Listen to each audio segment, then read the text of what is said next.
Hello, Husky fans. Welcome to another episode of Husky Dash. This is the 33rd episode of Husky Dash, I believe. I'm your host, Nathan Mathisen, and today I'm going to be starting off the show talking about which underclassmen at Washington, which one of them might be making the biggest impact this upcoming season. After that, I'll then get into talking about who is going to maybe have a disappointing season, I guess you could say. I'll finally close out the show talking about what you can take away from Husky spring practice. So before getting into the first segment, just a bit of Husky news, Husky basketball news as well. 3 Husky basketball players who transferred have found a new home. Nate Pryor committed to New Mexico State. Raekwon Battle committed to Montana State. And Eric Stevenson to South Carolina. Senior Hamir Wright also announced that he's going to continue playing college basketball with his extra year of eligibility. However, it will not be at Washington, as he announced he is entering into the transfer portal. Washington basketball has also hired a new assistant coach, hiring Cal's former head coach, Wyking Jones. The Washington football team also made a bit of transfer noise more, I guess, as they've made multiple so far in the offseason. They added transfer from Michigan, Giles Jackson.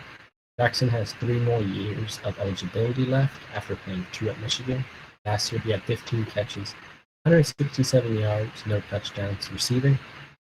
He was also a very good kick returner for them.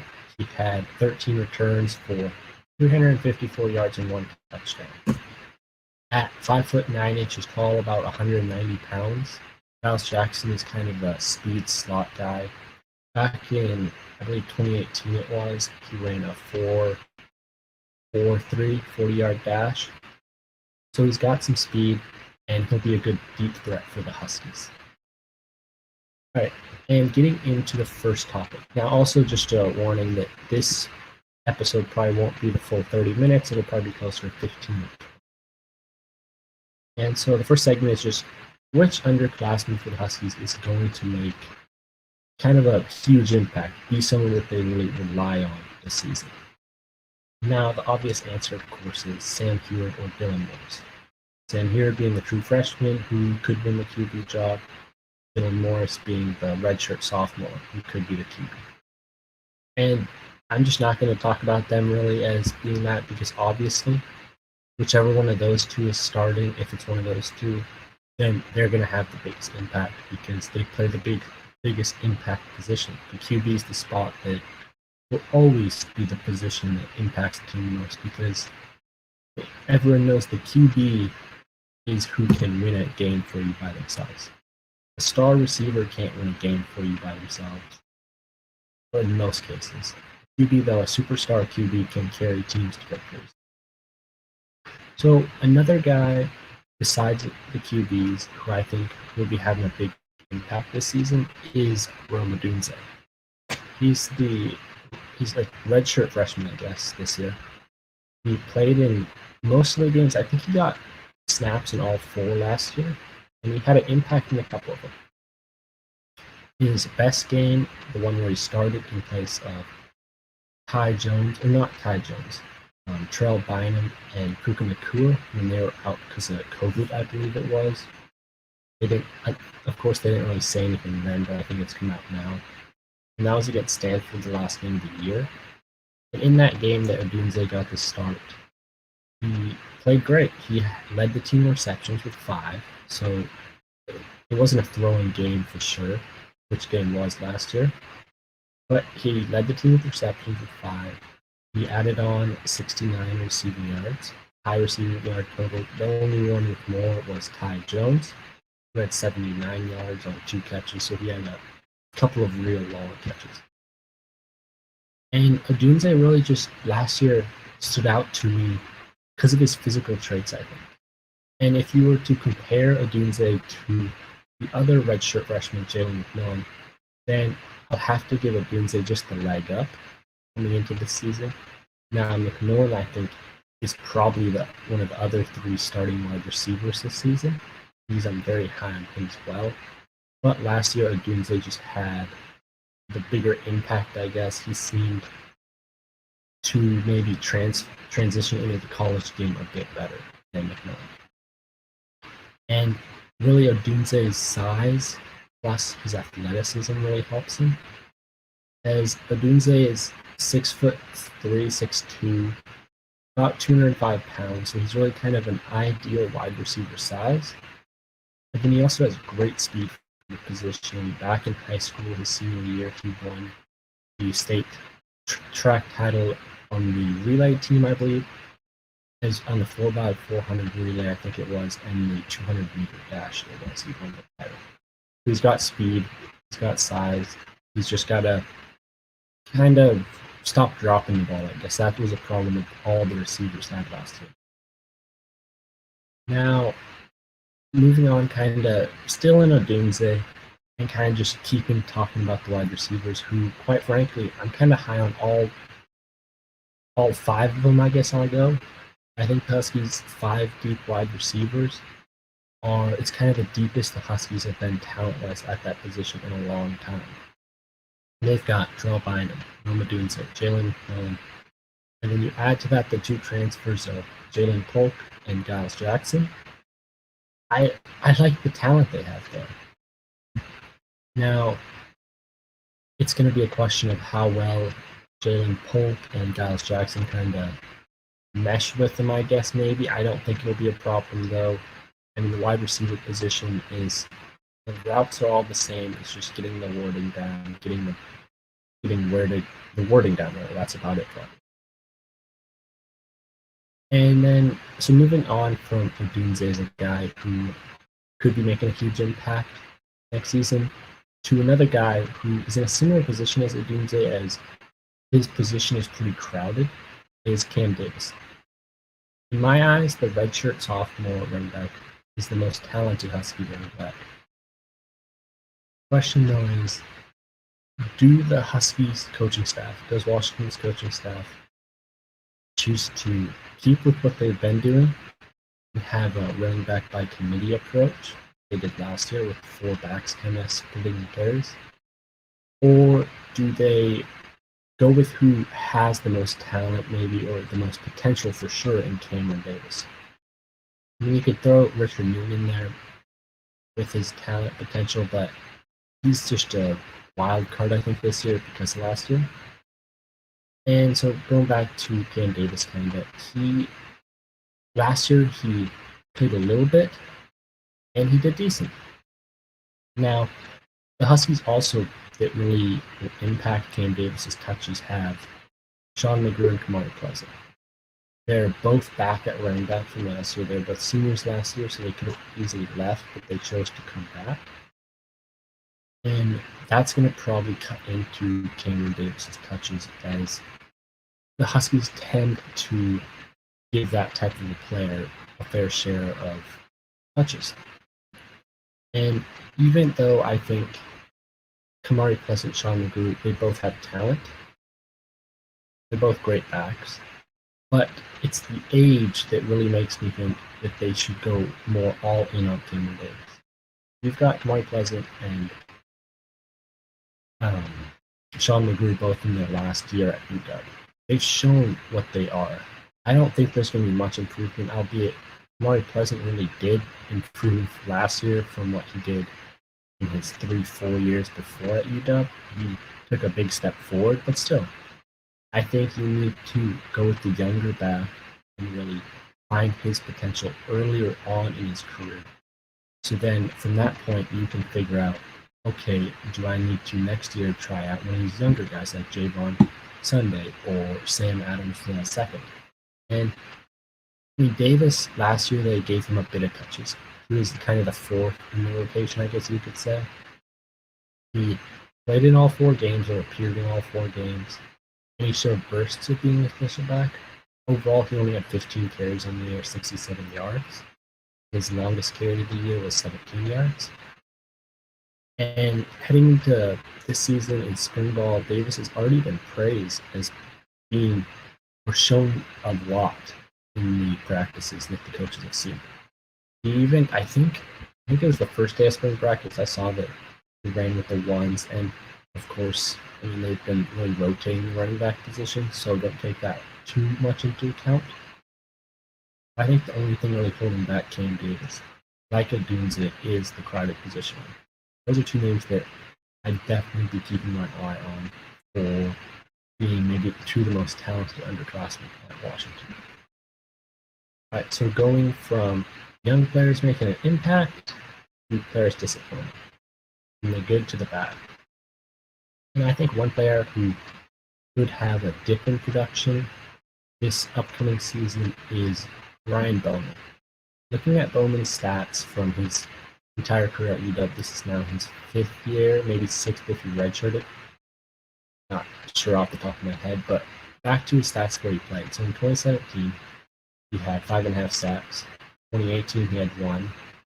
2019, he had 5.5 sacks. 2020, in the 2 games he played as he missed the last 2, he had 1 sack. So I guess if you believe in trends, then you're going to say he's going to have 5.5 sacks this year. Well, I don't believe in that. I don't think that's going to be the case. And it's not that Bowman isn't a good player. I think he's a fine football player. Not a star, not bad, just a quality starter. I think what is going to happen is that the other Huskies at that position are going to take snaps away from him. At least I hope they do. Because again, here it is, similar to the running back room. You've got this guy coming back who you know what he is. He's going to provide you some production, but he doesn't seem like he's got that next gear. Maybe you prove me wrong, and he does have that next gear, and he has a 7, 8, 9 sack season this upcoming season. But maybe he doesn't, and he gives you that same thing he's going to give you, just a couple or a few sacks. That's why you got to go with the younger guys, I feel, and give them opportunity to show themselves. A couple of these guys, one of them are Savell Smalls. I think he really needs to show something this upcoming season. Smalls is a guy who last year came in as a 5-star prospect, and I'll be frankly disappointed. He did not live up to his 5-star name. It was a weird season, but still. In the 4-game season, he had 7 total tackles. He started 1 game. I think it was the Stanford game off the top of my head. And he had 1 tackle in the game he started. He had 5 tackles in the game against Utah where he didn't start actually. And then 1 tackle in another game. But that's all he had. 7 total tackles. Those are the only stats he recorded. No tackles for a loss, no forced fumble recovery, sack, interception, pass deflection, or anything other than tackles. So Smalls is definitely going to be a guy who needs to improve upon that. And I think he wants to. He's definitely got to show he's hungry. And I haven't really heard anything coming out of him from spring ball, but I think he's got to feel a type of pressure to really show that he's not that 5-star bust that some people might think he is. And hopefully, I think the pressure, just motivates him to prove himself to everyone and has him go out there and play the football that people think he's capable of. Now, another name at the outside linebacker position that I think would cut into Bowman and really hurt Bowman in terms of his production level is Braylon Trice. Now, he's a name that a lot of Husky fans might not know. He has yet to touch the field the previous 2 seasons on the team. But this spring ball, the coaches have been singing him some major praise and really making it seem like he's going to be making an impact this year. That might all be a smokescreen, who knows? But one of the coaches, Coach Malloy, the outside linebackers coach, said earlier that he said he will probably end up being better than Joe Trino. That's quite the statement to make for a guy who hasn't played in a game in his career at UW. But I guess the coaches believe that he's flipped his switch and he's finally figured out, which that might be true. How much of this can you believe? I don't know. This might be the coaches trying to motivate a player. You can motivate a player with positive encouragement, like they're doing with Trice, or you can motivate him with negative encouragement. fashion them, I guess you could say, which famously Bruce Arians has done in the NFL for guys like DJ Humphries. And I mean, whichever one works for the player, the coaches have to figure that out and use. Maybe they think Trice will respond to positive encouragement and flip a switch on the field. But one thing that kind of backs up the coach's statements and makes you believe that maybe they actually do see something more from this year is that at times in spring practice, he has gotten snaps with the starting defense in more pass rushing situations, which again, that could hurt Ryan Bowman's stats. Maybe taking him out and putting in a guy like Brandon Trice. Now, another name that a lot of people are probably not thinking I'm going to say here, but because a lot of people are probably expecting a huge year from him, but I'm not too sure about him, is ZTF. Now, in 2019, he had 9 total tackles, playing 0 sacks, playing in 12 of the 13 games. Last season, in that wild 4-game COVID season, he erupted onto the scene. Everyone knows what happens. He was named All Pac-12 First Team. He was named the Second Team All-American. He had a good year. He had, in those 4 games, he played 13 total tackles and 7 sacks. But really, only did that in 3 games. As in the final game of the year against Stanford, he had 0 statistics. He played the game, but he had 0 statistics. That's a kind of a cause for concern, a little check mark by his name, a little note to put. I don't know what Stanford did that game. I don't recall. I didn't go back and watch it. I'd have to do that to look at, see if Stanford double teamed in every play, if Stanford blocked him differently. Stanford's known for having a good offensive line, and maybe these guys like Oregon State's offensive line, University of Arizona's, Utah's, they just weren't that good. And ZTF capitalized on that, and Stanford's was actually good, and they were able to shut down ZTF. That's a cause for concern right there. I don't know what happened that game, but clearly ZTF just didn't really show up. Now, I don't think ZTF is a bad player necessarily at all. I think he's a good player. I just think that he might have too much hype and too high of expectations coming into the season. And it's kind of just been destined to fail and be that dud. Now, getting into the final topic of the day is just really, what can you learn about spring? What can you learn from spring practice? Spring practices are good as they answer some questions, like what's up with Latu? Well, we learned that he medically retired due to a neck injury, which is why he also missed all of last year. We learned that Jacob Kaiser and Isaiah Gilchrist, who opted out last year, are no longer with the program. We learned that Taj Davis, who opted out last year, is back with the program. We learned that type of things. We learned, I guess, just the little lists of things, just the little housekeeping lists and that type of information. Who's playing, who's not, who's left the team, who's with the team, joined the team, transfer, stuff like that. The things that we will not learn, I nearly guarantee, is who's the starting QB. I don't think we'll really get a firm answer with the running back rotation. I think that's been changing nearly every practice they've had. Who's running with the ones, who's running with the twos, and all that. So that's a ever-evolving running back rotation that we're not going to know by the spring game who's going to be back. Will we learn the starting defensive backs? Maybe the cornerbacks aren't guaranteed to be Trent McDuffie. I think it's got to be Buki maybe getting one of those starting spots. Kyler Gordon getting one of the starting spots. And then in the other starting spot, there's a few names that I've heard going around for that, like kind of battling for that slot spot with Buki. But overall, we probably won't learn any of the starting position groups' final positions. I mean, especially the safety group, another spot that's looked at as a question mark for the team.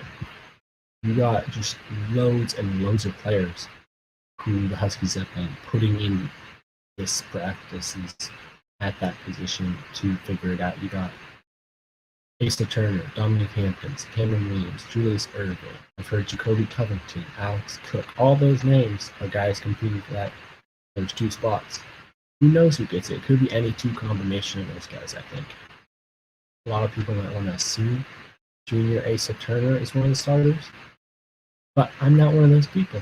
As frankly, I wasn't that impressed with him last year. He didn't do anything to wow me. He really kind of just did his job, I guess. Didn't do anything special. What you can do with spring practice is it's useful as it lets you see them running drills and showing you skills and even participating in what I guess you'd call light offense versus team defense drills. And with that, what you can do is you can evaluate them yourself and try to determine who might be the starter at each position, who you think is looking the best, and use your knowledge to figure that out. And maybe the coaches have the same opinion as you. I haven't been able to go to any of the practices yet because last week I had a surgery on my arm, so I've been unable to do that. So I don't know the answers to the question of which quarterbacks look the most impressive or anything like that. And even with that, you can only take that with a grain of salt what you see, because they're not kicking off the season a week from now or a week after spring football. That's 5 months from now. That's in September. And in 5 months from now, a guy like Sam Hughes is probably going to have progressed exponentially. At least I hope he progresses exponentially from now until week 1, because he was playing high school football less than a month ago. He is learning at rapid speed the Husky playbook, how to read a college defense, terminology the Huskies use, just everything about college football. He's learning on the fly. The coaches have praised him for it, but still, that's a lot to learn for anybody. Now, spring football is great. Another thing it's great for is just seeing guys playing football again after last season. Everybody loves watching people go out there on the football field and throw it around, make some nice plays, have some nice catches. Maybe eventually they'll do some hitting. I think Saturday is a day that Jimmy Lake talked about doing a lot of scrimmaging, so that might be a good practice to watch for videos. But in terms of what you learn, you don't really learn that much. And especially with Jimmy Lake as the head coach. He learned it from Chris Peterson to really keep all the most important information close to yourself and not really give it out to the media, as I think he feels what advantage does that give him in letting everyone know who the starting quarterback is. It only really gives advantage to the opposing teams if it really gives them an advantage. I don't know, but that's his philosophy. So you won't get much from him. Now, unfortunately, that is all I have for today. I know it's a little short. It's been a busy past week for me, so I haven't had as much time to do research this week. So hopefully next show will be a bit longer. But once again, I'm Nathan Mathisen, and you can follow me with the Twitter you see on the screen below me. And I'm just a small part of the Dashboards family, so if you'd like to meet the rest of the crew, check out our website or our Twitter, dashboards.tv. That's where you can find as many clips, quips, tips, rips, terrible jokes, and as many full episodes as you can stand, all in one place, all for free, at dashboards.tv. Thanks for joining me today, and have a wonderful rest of your night. This is Husky Dash, signing off. Thank you.